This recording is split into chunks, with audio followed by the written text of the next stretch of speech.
என்னுடைய பெயர் பிஆர் ரவிச்சந்திரன். எங்கள் அப்பாவோட பெயர் பிஆர் ராமசாமி ஐயர். எங்களுக்கு பூர்வீகம் ஜமீன் பல்லாரம் அக்ரகார தெரு. நாங்கள் ஒரு 300 வருஷமாக இந்த ஊரை சார்ந்தவங்க. இந்த நான் நிற்கிற சொத்தானது எங்கள் குடும்ப சொத்து.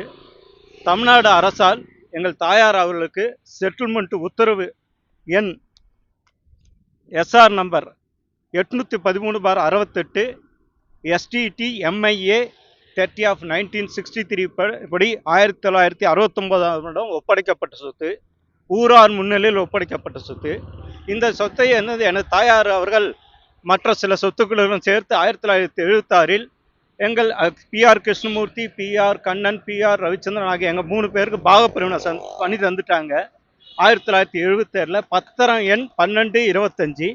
இந்த மாதிரி சூழ்நிலையில் நாங்கள் விவசாயம் பண்ணியிருந்தோம். அதுக்கு முன்னாடி இந்த விவசாயம்லாம் நின்றப்புறம் நாங்களாம் வெளியூரில் போய் வேலைக்கெல்லாம் போன பெருவில் இந்த இடத்த சில மோசடி சேர்ந்து போலி பத்திரம் பண்ணி ஏதோ பண்ணியிருந்தாங்க.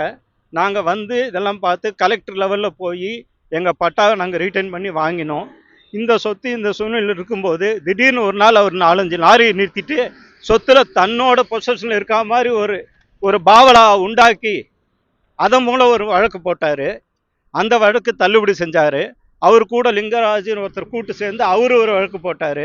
அதுவும் தள்ளுபடி பண்ணாங்க. இன்னும் கோர்ட்டில் பாதி விசாரணையில் லிங்கராஜன்ற ஓடிட்டார் கோர்ட்டில்.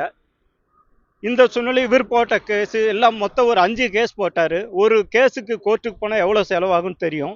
கிட்டத்தட்ட 10 to 15 லட்ச ரூபா. ஸோ 5 கேஸுக்கு 75லேருந்து 1 கோடி ரூபா வரலும் இழந்திருக்கோம். இன்றைக்கி வரலும் ஏன் சொத்துக்குள்ளே நான் போக முடியல. போலீஸில் புகார் கொடுத்தா சிவில் கேஸுன்னாங்க. சிவில் கேஸும் ஜெயிச்சிட்டேன்.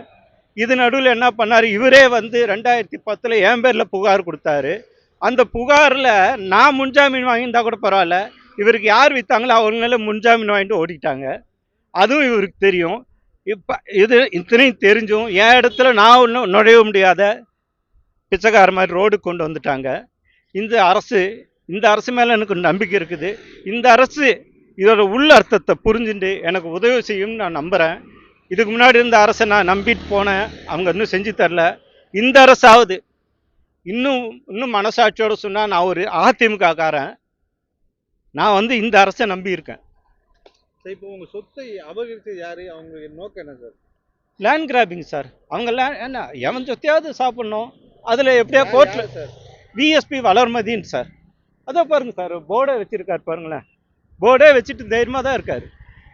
என்ன பண்ண முடியும்? போலீஸ் ஸ்டேஷனாக அலைஞ்சிட்டேன், போலீஸில் புகார் கொடுத்தேன், கலெக்டர் எல்லா இடத்துலையும் இப்போ கதவை தட்டிட்டேன். அவர் டக்குன்னு என்ன பண்ணார், ஒரு சிவில் கேஸ் போட்டு வச்சுன்றாரு. அதை நடத்தவும் மாட்டார். நடத்தாதையே இழுத்துட்டு இருப்பார். இழுத்து கடைசியில் எப்படியாவது அலைய விட்டு அவரோட மெயின் நோக்கம் எப்படியாவது என்ன என் கேஸு இந்த கேஸு நான் ஃபஸ்ட்டு அவர் கேஸ் போடுறேன்னு என் வயசு 45. ஒரு மனுஷன் 45 வயசில் தான் 4 இடத்த சுற்றி பார்ப்பான். ஆனால் இவருக்காக நான் கோர்ட்டாக சுற்றி இன்றைக்கி என்னோடய வயசு 63. அப்போ பார்த்துக்குங்க, ஒரு 15 வருஷமாக எனக்கு எந்த வேலையும் கொடுக்காத என்னை டார்ச்சர் பண்ணி என்னை முதியோரில் கொண்டு வந்து இப்போ நிறுத்தியிருக்காரு. அவர் கணக்கு தெரியும், இன்னும் ஒரு 15 வருஷம் மிஞ்சி போனால் ஒரு 75 வயசில் போயிடுவான். சொத்து நம்ம பசங்க குடும்பத்துக்கு வரோன்ற எண்ணத்தில் செயல்படுறாரு. இனியாவது அதிகாரிங்க, இது நீ பண்ணுறது தப்பு, முதல்ல காலி பண்ணி கொடுத்துட்டு நீ வேலை பாரு அப்படின்னு சொல்லணும். அதுதான் என்னோட விருப்பம். இதுக்கு மாண்புமிகு முதலமைச்சர் தான் தலையிடணும். இப்போ உங்ககிட்ட பட்டா இருக்குது, கரண்ட்ல ஆன்லைன் பட்டா இருக்குது, எல்லாமே இருக்குது. ஏன் உங்களை உள்ள அனுமதிக்க மாட்டாங்க சார்? நீங்கள் கேட்ட கேள்வி சரியான கேள்வி. நான் தனி ஆள். பாருங்க, நீங்கள் பேட்டி கொடுக்க என்னை சுற்றி ஒரு 10 லாரி நிற்குது. ஒரு லாரியை விட்டு என்னை தூக்கிட்டா நீங்கள் என்ன பண்ணுவீங்க? நீங்கள் நிருபராக காப்பாற்ற முடியும். அதுதான் அவங்களுக்கு ப்ளஸ் பாயிண்ட்டு. இது பாதுகாப்பு கேட்டு காவல்துறைக்கெல்லாம் எல்லாம் போயாச்சு சார். நான் குறிப்பிட்ட அதிகாரின்னு கூட சொல்ல மாட்டேன். ஆனால் ஒரு அதிகாரி எனக்கு ஆரம்பத்தில் சப்போர்ட் பண்ணார், மிஸ்டர் சரவணன். அவர் இப்போ எங்கே இருக்காருன்னு கூட தெரியாது. அவர் வந்தார், 2 இடத்தையும் அளந்து இது கிளியர் பண்ணலான்னு கேட்டார். அதையும் பண்ணாங்க. தாசில்தார் வச்சு அளந்து இன்னார் இடத்துல இருக்குன்னு சொல்லி கொடுத்தாங்க. அதுக்கான ஆவணம்லாம் இப்போ உங்கள்கிட்ட காட்டியிருக்கேன். இந்த பேட்டி மூலியமாவது என் இடத்துக்கு. இப்போ பல்லாவரம் தாசில்தார் என்ன சொல்றாரு? பட்டா எல்லாமே உங்ககிட்ட இருக்கு. பல்லாவரம் தாசில்தார் என்ன சொல்றாரு? பல்லாவரம் தாசில்தார் அவருக்கே தெரியுது சார், இது அவர் பண்ணுறது தப்புன்னு ஒத்துக்கிறார். ஆனால் ஒரு சிக்கல் இருக்குது. அறப்போர்ன்ற பேரில் யாரோ ஒருத்தர் தலையிடுறாரு. அவர் பேர் கூட கேள்விப்பட்டேன், பட் இன்னும் அவர் பேரில் எனக்கு அந்த ஒரு இது இல்லை. மிஸ்டர் ஏதோ என்ன சொன்னாங்க, இது டேவிட் மனோகர்னு பேர் சொன்னாங்க. இன்ஃபேக்ட் என்னன்னா டேவிட் மனோகர்கிட்ட நான் டேரெக்டாக கேட்டேன், சார் நான் ஏன் சார் அடுத்த விஷயத்துக்கு தலையிடுறேன் அப்படின்றாரு. அவர் உண்மையாக தலையிட்டு இருந்தாருன்னா இனியாவது அவர் திருத்திக்கணும். தப்பான விஷயத்துக்கு போகிறான்னு அறப்போருன்ற ஒரு நல்ல விஷயம். அது அவர் தான் நிலைமை திருத்திட்டு அவரே அட்வைஸ் பண்ணணும். அவர் எது என்ன தலையிடுறாரு சார்? அவர் ஏதோ பட்டா மாற்றத்துக்கு, ஏன்னா 64 வருஷம் பத்திரத்தை பேஸ் பண்ணி தான் இத்தனை சொத்து வாங்கிட்ட மாதிரி காட்டுறாங்க சார். 64 வருஷம் பத்திரத்தை நீதிமன்றத்தில் அவர் காட்டலன்னு தான் நீதிபதியே சொல்லிட்டாரு. ஆனால் அப்போ கூட தாசில்தார் இதில் பாக்கி 2 சொத்தை மாற்றிருக்காங்க. அந்த 64 வருஷம் பார்க்காதே அந்த செந்தில் தாசில்தாரை நேராக போய் பார்த்தேன். என்ன சார் அப்படின்னு. தெரியலிங்க, எனக்கு இந்த டேவிட் மனோகர் வந்து எதை கேட்டார், நான் மாற்றிட்டேன்றாரு. அது உண்மையாக இப்போ போய் தாசில்தார் கேட்டிங்கன்னா இப்போ நழுவு தான் பார்ப்பாரு. ஏன்னா அவர் பதவி பார்த்துக்கணும், அவர் சூழ்நிலை அது. இதுக்கு உங்க டாக்குமெண்ட் எதுவும் மாறல இதுவரை? இல்லை, அவர் அந்த பக்கத்து லேண்டுக்குள்ள ஆளுங்க வந்து என் லேண்டை விற்றா மாதிரி காட்டுறாரு. அது இல்லைன்னு சொல்லியாச்சு கோர்ட்டு. ஆனால் வித்தாங்க. இப்போ உங்க பேர்ல எப்படி டாக்குமெண்ட் வரும்? எங்க பேர்ல 1976 வந்துச்சு சார். வந்து இப்போ உங்க பேர்ல பட்டா இருக்குது அப்புறம் எப்படி வேற ஒருத்தர் வித்ததா உங்களுக்கு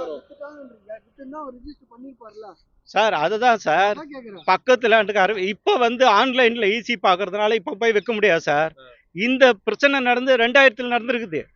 ஒரு போலியா ஒரு டீமா செட் பண்ணி ஒரு கல்யாணராமன், அது எங்க அக்ரகாரத்தில் இருக்காரு. அவருக்கு எங்க பாகுபுரன் சொத்தெல்லாம் தெரியும். அவர் கல்யாணராமன் சொல்றவருக்கு எங்க பாகுபுரன் நடந்தது ஃபுல்லா தெரியும். அவர் தான் ஒரு கேஸுக்கே போயிருக்காரு பூந்தமல்லியில். ஸோ அவருக்கு 76 எங்கள் பேரில் பாவப்பிரிவு இருக்குதுன்னு தெரியும். ஆனால் அவர் தான் சாட்சி போட்டு பண்ணியிருக்காரு. பட்டா உங்க பேர்ல இருக்கு. ஆமாம். அவர் வந்து எதுக்கு தாசில்தார்ட்ட மாற்ற சொல்றாங்க? யாருக்கு மாற்ற சொல்றாங்க? மாத்திட்டா ஐயா, இந்த சொத்து மட்டும் இல்லை, ஒரு இதில் ஒரு 84 சென்ட்டுக்கு இருக்க மாதிரி அவர் பத்திரத்தில் காட்டியிருக்காங்க. ஓகே. அந்த பத்திரத்தில் வந்து என்ன சொல்கிறாங்க, மூல ஆவணம் 1964 வருஷம் பத்திரம்னு சொல்கிறாங்க. 3006/1964. இந்த ஜட்ஜு கேட்டாங்க, நீங்கள் 1964 வருஷத்தை நீதிமன்றத்தில் ப்ரொடியூஸ் பண்ணுங்கன்னு கேட்டாங்க. ஆர்டிஓ கேட்டாங்க, கலெக்டர் கேட்டாங்க, யார்ட்டையும் அவர் ப்ரொடியூஸ் பண்ணல. இது நடுவில் என்ன பண்ணாங்க, ஜட்ஜு ஒத்துக்கலை. எப்போ நீ 64 உங்ககிட்ட இல்லை, நீ ஏன் அதுக்கு ரீசனுன்னு சொல்ல மாட்டேன்றன்னு சொல்லி டிஸ்மிஸ் பண்ணுறாங்க அவர் வழக்கையை. இது முடிஞ்சப்புறம் தாசில்தார் இந்த மூல ஆவணத்தை கூட சரியாக பார்க்காத ஒரு 2 சொத்துக்கு ஒரு 40 சென்ட்டுக்கு பட்டா மாத்துறாரு. இப்போ இருக்க மிஸ்டர் செந்தில்னு ஒரு தாசில்தார் அவர் சார். அதனால ஆர்டிஓ அது உங்க சொத்து இல்ல, அது இந்த என்ன நான் பாதிப்புக்கான பத்திரத்தில் அதுவும் வருது. Okay okay. அதை பேஸ் பண்ணி அவங்களுக்கு கொடுத்தனால அப்ப அதை வந்து இதையும் கேட்பாங்க நீங்க நினைக்கிறீங்க? இல்லை, இதுக்கு போக முடியாது சார். ஏன்னா நீதிமன்ற தீர்ப்பு அறிஞ்சிச்சு. இனி அவர் போய் பண்ணாருன்னா அதுவும் அஃபென்ஸில் மாட்டிப்பார். இப்போ அவருக்கு வந்து அந்த சொத்து வாங்குறவங்க இதே ஆளா இல்லை வேற ஆளா? இது ஒரு டீம் சார், இது ஒரு டீம். அந்த டீம் வந்து என்ன கேட்டேன், இதில் ஒன் ஆஃப் தி வெண்டர் வந்து என்னையோ ரோட்டில் பார்த்து பேசினாங்க. நாங்கள் விற்கலை, எல்லாம் அருள்முருகன் பண்ண வேலைன்றாங்க. அந்த அருள்முருகன் யாரும் எனக்கு தெரியாது. அந்த அருள்முருகனா வாய் திறக்கணும். இப்போ வந்து நீங்க உங்களுக்கு என்ன அரசு பண்ணணும்னு நினைக்கிறீங்க? இப்போ ஐயா, 45 வயசில் சுத்தம் ஆரம்பிச்சேன், இப்போ 63 வயசில் பேட்டி கொடுக்குற நிலைக்கு வந்துருக்கேன். இன்னொரு 10 வருஷம் 15 வருஷம் அலைய விட்டா இந்த சொத்தை எனக்கு இல்லாத போயிடும்.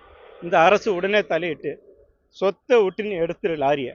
பட்டா அவன் பேரில் இருக்குது, பத்திரம் அவன் பேரில் இருக்குது, நீயே ஒத்துக்கிற. அவங்க அம்மா பேரில் செட்டில்மெண்ட் ஆர்டர் இருக்குது, எல்லாத்தையும் ஒத்துன்ட்ட. நீ என்ன பண்ணணும், நீ வித்தவனை போய் சட்டையை பிடிச்சிக்கோ, நியாயத்துக்கு உட்பட்டு இந்த இடத்த விட்டு போயிடு. அதை ஒரு அட்வைஸ் பண்ணி அது கலெக்டரும் டிஆரும் ஆர்டிஓலாம் அதுக்கு தான் இருக்காங்க சார். ஒரு சொத்து பிரச்சனையை சால்வ் பண்ணுறதுக்கு சிவில் நீதிமன்றம் தான் போகணுன்றது ஹைகோர்ட் ஆர்டர் இருக்குது. நான் அதை இல்லை மதிக்கலன்னு சொல்லுங்கள், அதை மதிக்கிறேன். ஆனால் சிவில் நீதிமன்றம் தீர்ப்பு கொடுத்துடுச்சு. அந்த ஆர்டர் உங்களுக்கு இம்ப்ளிமெண்ட் பண்ணி தர மாட்டாங்களா? அதுதான். அதை நான் இப்போ கலெக்டர்கிட்டையும் மனு கொடுத்துட்டு வந்துட்டேன். கொடுத்துட்டு வந்து இப்போ ரீசெண்டாக கூட 4/8 அன்னைக்கு கூட கொடுத்துட்டு வந்திருக்கேன். நம்பராக இப்போ போயிருக்குது. இப்பயாவது காவல்துறையும் செயல்பட்டு. இந்த இவ்வளோ வருஷமா உங்களுக்கு உங்கள் மனநிலை எப்படி இருக்குது? நானா சொல்லி தெரியணுன்றீங்களா? உங்களுக்கு ஒரு சொத்து இருந்தால் எப்படி சார் இருக்கும்? என் மனநிலை இப்போ உங்களுக்கு தெரிஞ்சிடும்னு நினைக்கிறேன். 45 வயசில் சுத்த ஆரம்பித்தேன், இன்னைக்கு 63 வயசு. என் மனநிலை என்னன்னு புரிஞ்சுக்குங்க. 15 வருஷம் சுற்றிட்டு இதே இடத்துல வெளியில் வந்து நான் வாட்ச்மேன் மாதிரி நிற்கிறேன். என் சொத்துக்கு உரிமையாளராக அவர் போய் உட்கார முடியல. ஏதாவது மோசடி அவனுக்கு ஆயிடுச்சுன்னா அப்படி இப்படின்னா அதாவது கேஸ் போடலாம். அதெல்லாம் சொல்லி பார்த்துட்டாரு. அவங்க அம்மாவுக்கு செட்டில்மெண்ட் ஆடுறது நீ வெளியில் போன்னு கோர்ட்டு சொல்லிடுச்சு. இப்போ விஎஸ்பிக்கு ஏகப்பட்ட சொத்து இருக்கு, எல்லாமே இருக்கு. அப்படி வந்து இந்த சொத்து மேல அவருக்கு என்ன ஆசை? எதுக்காக? எல்லா சொத்தும் இப்படி தான் சம்பாரிச்சிருப்பான்னு தெரியலையா? இந்த சொத்துன்ட்டு இல்லை, அவருக்கு எங்கேயாவது நீங்கள் ஏரி குளத்தை காட்டினா கூட அமைக்கலான்னு தான் பார்ப்பாரு. இது பார்த்தாலே தெரியல, என்னை வச்சே உதாரணம், ஒரு பானை சோத்துக்கு ஒரு சாதம் தான் சார் பதம். இந்த ரெக்கார்டை பார்த்தாலே உங்களுக்கு புரிஞ்சிடும். பிஎஸ்பின்னு பெரிய கோடீஸ்வரனாக இருக்கலாம், நான் இல்லைன்னு சொல்ல மாட்டேன். அவரோட அதாவது இப்படி தான் வந்திருப்பாருன்னு தெரிஞ்சுக்கலாம். இப்போ நான் போராடி வந்துட்டேன். எவ்வளோ பேர் போராடி தோற்று போய் பாவம் ஏமாந்துருக்கானோ அவனுக்கெல்லாம் யார் இப்போ பரிகாரம் தருவான்னு தெரியல. பிராயச்சத்தம் கடவுள் தான் கொடுக்கணும், ஆனால் கொடுப்பாரு. நானும் கடவுளையும் நம்புகிறாள், அதனால் கடவுள் பிராயச்சத்தம் கண்டிப்பாக கொடுப்பாரு. இப்போ இந்த சொத்தோட தேவை உங்களுக்கு எந்த அளவுக்கு இருக்கு உங்க குடும்பத்துக்கு, இந்த இதுக்கு எப்படி இருக்குது சார் கண்டிப்பாக எனக்கு பசங்க இருக்குது, எனக்கு ஒரு பொண்ணு பையன் இருக்குது, இதில் இருக்க பாக்கி 2 பேருக்கு 2 குழந்தைங்க இருக்குது. சொத்துக்கு தேவை விஎஸ்பிக்கு நீங்கள் சொல்கிற மாதிரி பல சொத்து, பெரிய கோடீஸ்வரன் நீங்கள் சொல்கிறீங்க. அவ்வளோ பெரிய கோடீஸ்வரனுக்கே தேவை இருக்கும்போது நாங்கள் சாதாரண ஆளுங்களுக்கு தேவை இருக்குன்றது நான் சொல்லணுமா?